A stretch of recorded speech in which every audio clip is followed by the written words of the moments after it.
চুয়াডাঙ্গায় হঠাৎ করেই দেখা দিয়েছে সার সংকট। ডিলারদের কাছে সার না থাকলেও খুচরা ব্যবসায়ীদের কাছে সারের কোনো সংকট নেই। তবে সেই সার কৃষকদের কিনতে হচ্ছে 2 থেকে 3 গুণ বেশি দাম দিয়ে। কৃষকরা বলছেন সিন্ডিকেট করে সারের দাম বাড়িয়েছে ডিলার ও অসাধু ব্যবসায়ীরা। অভিযোগ পেলে ব্যবস্থা নেওয়ার আশ্বাস কৃষি বিভাগের। মৌসুমের শুরুতে সারের জন্য কৃষকদের ভরসায় ইউনিয়ন পর্যায়ের বিসিআইসি ডিলাররা। এখান থেকে সরকারি ভর্তুকি মূল্যে সার পান কৃষকরা। তবে চুয়াডাঙ্গায় সেই সার কিনতে গিয়ে খালি হাতেই ফিরতে হচ্ছে কৃষকদের।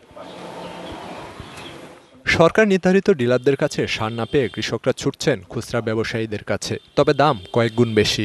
এতে বাড়ছে উৎপাদন খরচ। ক্ষতির মুখে কৃষক। আমার সব বিঘে চাষ করি, খালি 10 কেজি করে সার দিতে হয়, তাহলে আমরা কৃষি দেবো বলেন? ডিলারের কাছে যেয়ে জানতে পারি সার নাই, কিন্তু বাজারের অন্যান্য খুচরা দোকানে সার পাওয়া যাচ্ছে।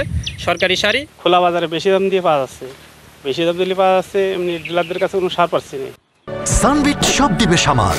সানবিট ম্যাজিক প্রেস ডিশওয়াশিং এর মাথা ঘোরানো সলিউশন।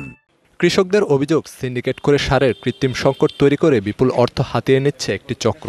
সার ডিলাররা এটা সিন্ডিকেট করছে করে আপনারা হলো দাম বেশি নিচ্ছে, আর দাম কম হলে বলছে নেই। সরকার ডিলার কাছে সার পাওয়া যাচ্ছে না, বাইরে গেলে সারের দাম, সার পাওয়া যাচ্ছে বাড়ির দাম বেশি নিচ্ছে। এই সিন্ডিকেট কারা, তাদের এই জিনিসটা ভাঙতে হবে। তবে চাহিদার তুলনায় সার না পাওয়ায় এই সংকট দাবি ডিলারদের। যারা নন ডিলার বড় বড় ব্যবসাদার আছে তারা কেনে, তাদের কাছ থেকে আমরা সংগ্রহ করে বস্তায় 10 টাকা করে লাভ করে বেচি। সরকার নির্ধারিত মূল্যের বেশি দামে সার বিক্রির অভিযোগ পেলে ব্যবস্থা নেয়ার হুঁশিয়ারি জেলা কৃষি সম্প্রসারণ অধিদপ্তরের এই কর্মকর্তার।